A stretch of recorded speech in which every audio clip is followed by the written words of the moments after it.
Okay, class, picking up where we left off at. This was our final answer that we did with the last video.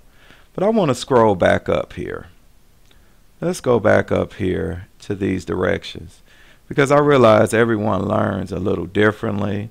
So let me show you this other method that they were proposing here. At the start of section B, it says consider the division problem 12.9 divided by 1.5.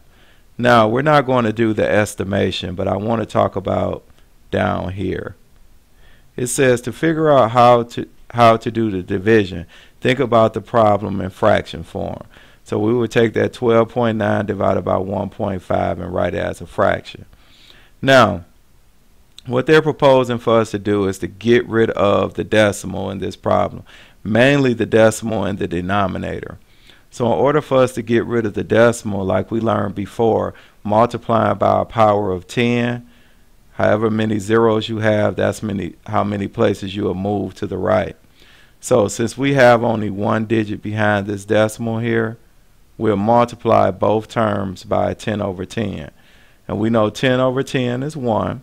So we'll take 12.9 times 10, which gave us 129, and 1.5 times 10, which gave us 15. Now that we have our 129 divided by 15, we're going to take this value here and then divide it out. Now what I want you to see is this here, because we're not going to do the whole problem over again. But what you could look at is this here. Just follow this arrow. This is actually what we got when we got to this step here. So what it basically did was let us skip this first step here by doing the previous steps, because this is 15 on the outside and 129 on the inside, and then we add our decimal and 2 zeros. So this is basically the same as this. So you would take this 129 divided by 15 and you would start with this step here and solve the problem. So it's basically the same thing. Now, they really wanted us to do that for this last problem as well, where we had this 2.618 divided by 0.35. But I want you to watch this. What we need to do down here is make sure our denominator doesn't have a decimal. We don't really have to make sure our numerator does not. It's the denominator that's the important thing. So we look here. We had 2 digits behind the decimal. So the power of 10 we will multiply by is 100. And for some reason, this would not allow me to write 100 in this box. So I'm going to write it to the, well, let me write it under the box.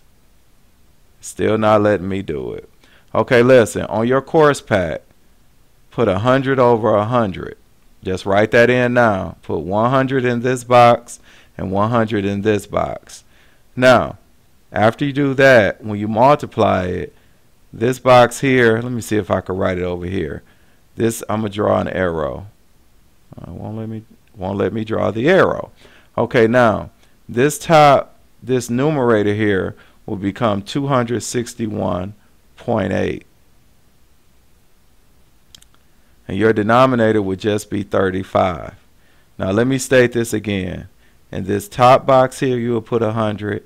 Bottom box, you will put 100. 2.618 times 100 will give you 261.8. And 0.35 times 100 will give you 35. Now, when you write this out as your division problem, this will end up being 35 into 261.8. Now, to write this out, after we get here, we could go back up here to write out the rest of what we need to do. When we go back up here, do you notice we had 35 and 261.8 and we just added a 0 here? Now go down here. We're just comparing. So when you go here, we could just add that 0, and now it looks exactly the same as the previous problem. So you would solve it exactly the same way. So you could just go back up and copy the steps as they are. You could just copy the steps and it will give you the same answer, or you could look at the end of the last video to fill out this problem. Okay, now, well, you know what? Let me go back. Let's not half step here. Let's go ahead and solve this problem. 35 goes into 261. It should go in, what's that, 7 times. 7 times 5 is 35. Carry your 3. 7 times 3 is 21. Plus 3 is 24. 261 minus 245 will leave you 16, and you'll bring down your 8. 35 goes into 168. We would say it goes in 4 times. 4 times 35 is 140. And that leaves us 28. We bring down our 0. 35 goes into 280 8 times. 8 times 35 is 280. And you have no remainder. So we have 7.48. And that is our final answer. Now, we scroll down here, and they tell us a couple shortcut steps that will accomplish the same thing we have just done. Move the decimal and the divisor to the right until the divisor is a whole number. The divisor is the number out front, or the denominator of the fraction. It says move the decimal point and the dividend to the right the same number of places as the decimal point was moved in step 1. So basically they're saying, and let me write that here, if I had 3.5 and 1.8, when they say take the divisor and move the decimal, they're talking about this number on the outside. And then when they say the dividend, they're talking about the number on the inside. So you moved it once here, you'll move it once here. And then they'll say divide, keeping the decimal points lined up. Okay, now we're going to have practice here. We scroll down here to number 1. It said divide, try to estimate first. We don't need to estimate. I crossed out the boxes here. We don't need to estimate. Now we divide. So now we take this 5.6 into 166.88. Now this is your divisor, this is your dividend. Now we move the decimal place one place to make this an integer. So that would be 56. Now we have to move this decimal one place because we moved the divisor decimal one place. So we have to do the same thing to the dividend. Now we bring that decimal up. 56 goes into 166. It goes twice. 2 times 56 is 112. 6 minus 2 is 4. 6 minus 1 is 5. We bring down our 8. 56 goes into 548. It would have to be, let's see, 9 times? No, it would have to be 8 times. 8 times 6 is 48. We carry our 4. 8 times 5 is 40, plus 4 is 44.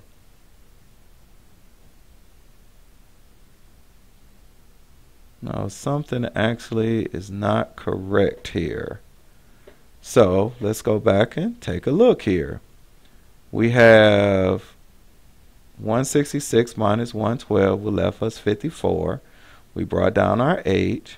8 times 6 is 48. We have our 8. We carry our 4. 8 times 5 is 40 plus 4 is 44. This would be too large. So actually our number should be a 9. So what we need to do is adjust this. And it won't take much to adjust this.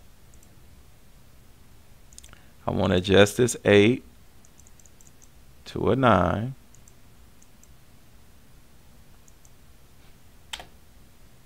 And then I need to get rid of this 448, which we will get rid of. And as you all see, that even the best of us have mistakes. So there's nothing wrong with a mistake. All you have to do is correct it. Okay, so now, that's one other thing I did not take off, which was this 4. Now we're going to correct this mistake. So instead of using 8, we will use 9 now. 9 times 6 is 54. So we have our 4 and carry our 5. 9 times 5 is 45. Plus 5 is 50. So 8 minus 4 is 4. 4 minus 0 is 4. So we know 56 cannot go into 44, so we bring down our 8. Now what happens is this here. With the mistake that we made earlier, it actually turns out to be profitable for us. Because we know 8 times 56 is 448 because of the mistake we made earlier. So we don't have a remainder, so our final answer is 29.8.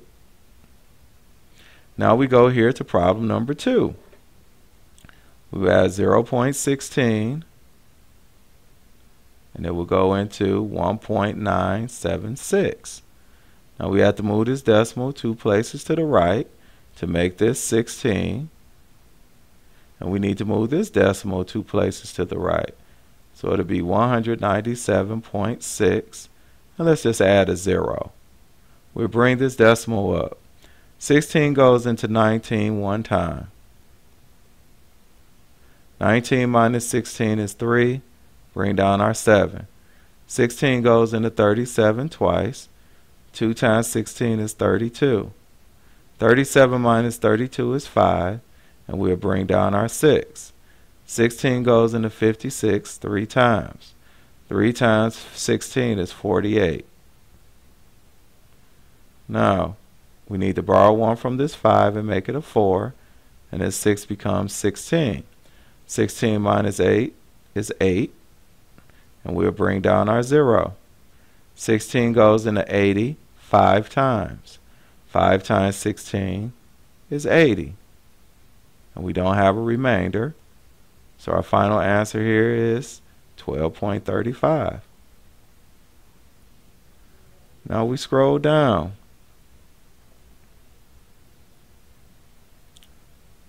Now we come down to problem number 3 here. Now we just have to move this decimal 1 place to the right here and 1 place to the right here. So we will have 11 into 38. Now remember, it's always assumed to be a decimal behind an integer, and we can add a few zeros here. Now 11 goes into 38 3 times. 38 minus 33 is 5. Bring down a 0. 11 goes into 50 4 times. 4 times 11 is 44. 50 minus 44 is 6. Bring down your 0. 11 goes into 60 5 times. 5 times 11 is 55. And 60 minus 55 is 5. You bring down your 0.